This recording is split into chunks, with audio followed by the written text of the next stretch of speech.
But let's focus on the FMCG space. You had both ITC as well as Marico that reported their Q3 earnings yesterday. Abneesh Roy, Executive Director, Nuvama Institutional Equities, joins us on the show. Hi, Abneesh. Thanks so much for joining in. Well, it seems like the street suspected that maybe these numbers weren't going to be very great. In a strong market, ITC was under the weather yesterday. And the last few days as well, I think in the last week or so, it's corrected 6%. What's your view on the stock at current reckoning, and how did you see the numbers? Yeah, thanks and good morning. Yes, so ITC results were in line with our estimate, but in terms of the key metric of cigarette volume, it was around 1 to 2% down YOY, which was below consensus estimate. So we do expect ITC stock to be under some pressure in the near term. It's a good stock to own from a one-year perspective, but near-term triggers are a bit missing. So what worked for ITC this quarter was, of course, in terms of hotel business, best ever quarter, very strong revenue growth of 18%, strong margin expansion. Even FMCG did well of 100 bips expansion in margins and resilient performance. The laggards were essentially paper business and agri business. Both saw revenue dip, and paper saw even margin pressure.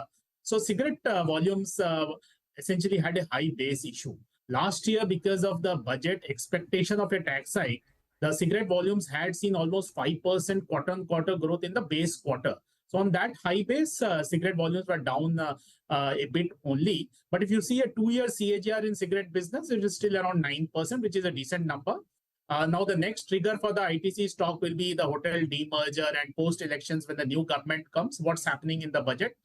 February 1st budget is not too much of an impact because this is the 5th budget, last budget for the government.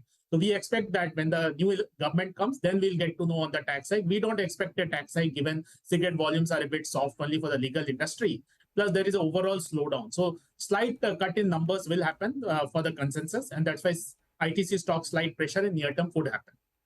All right. What about Marico? The numbers were largely in line with estimates, but the problem is really the volume growth, right? I mean, barely 2% domestic volume growth.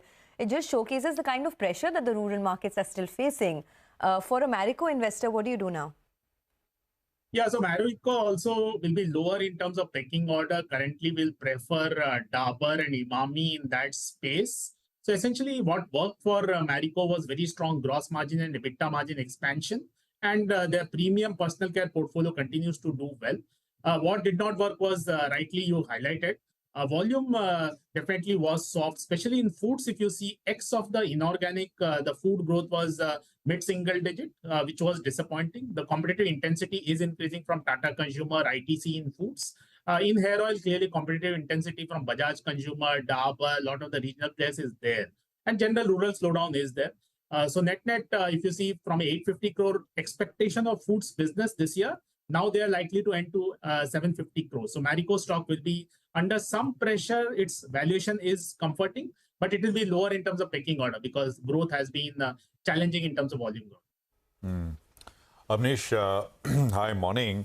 One of the things, the few of the budget preview notes, and you say so it's going to be a low impact event in that sense, as you said. But one of the things where the focus is likely to be is going to be, with the broad aim to boost consumption growth, which has been faltering.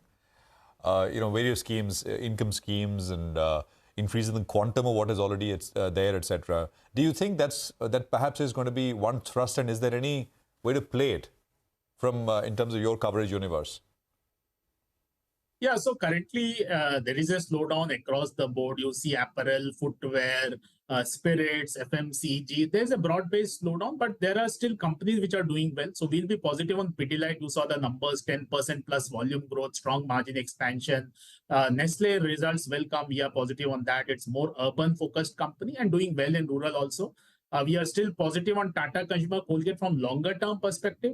In terms of valuation comfort, if you see Hindustan Unilever and Dabur stand out, Hindustan Unilever results now, if you see seeing other results, was not bad.